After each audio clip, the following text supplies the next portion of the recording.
So are you just gonna sit there or are you gonna challenge me to a dance-off? You got a good platoon going. Sweet.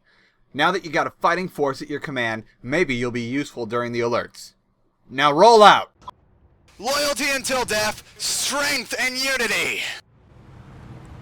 No, no, no, no, no, no, no, no, no, no, no, no! I guess I do have to teach you everything! Keeping your platoon mobile and avoiding accidents brought on by poor management are some of the most important parts of running your platoon. What good are you to your faction if you guys can't mobilize in time to lend a hand? And what good is that full platoon if you're all scattered by the time you finally get there? We're gonna keep things a little simple since I saw some of you NC boys shotgunning beers in the parking lot before class. Frickin' rebels. First thing you need to do is plan out your next move. Take some time from the fight to look at the map in a spawn room or while you're dead, and just look. Where is the enemy right now? Where are they coming from? How big of a force are they? Where can you spawn from in the area if you need to fall back? Where can you pull vehicles from? Where can the enemy pull vehicles from? Where are your allies? All these things are very important to consider, and you need to look at the map extensively before so much as marking a waypoint. Get in your tanks and get ready to mobilize. Step 2.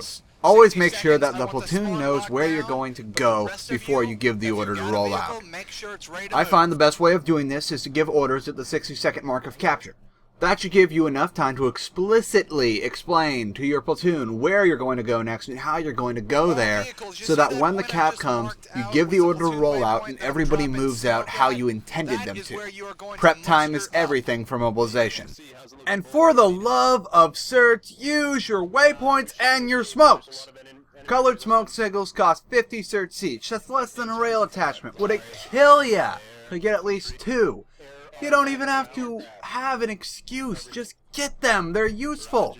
And as for your waypoint markers, those cost nothing. Why aren't you using them? Use them as often as possible. Keep them as up to date as you can. Or I swear I will see for your max units, your vehicles, and your feelings. All of your feelings. This was the final test. It was the test of patience. Alright, let's finish up.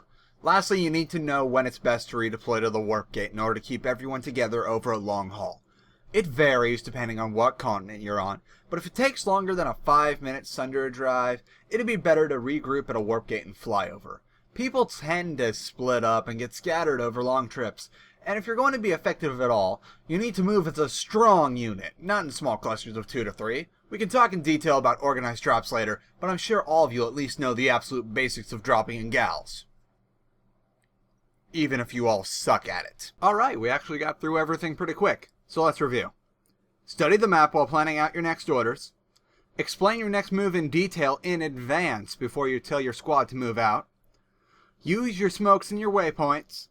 And it's better to redeploy and fly over for longer trips to avoid scattering the platoon. Okay, this is good enough for today. Everybody review what you learned today by trying it in your platoons and seeing what works best for you. If you liked this video or learned something from it, hitting that like button really does help me. Subscribe to see more Planetside 2 content from me and learn a new thing about leadership every Saturday.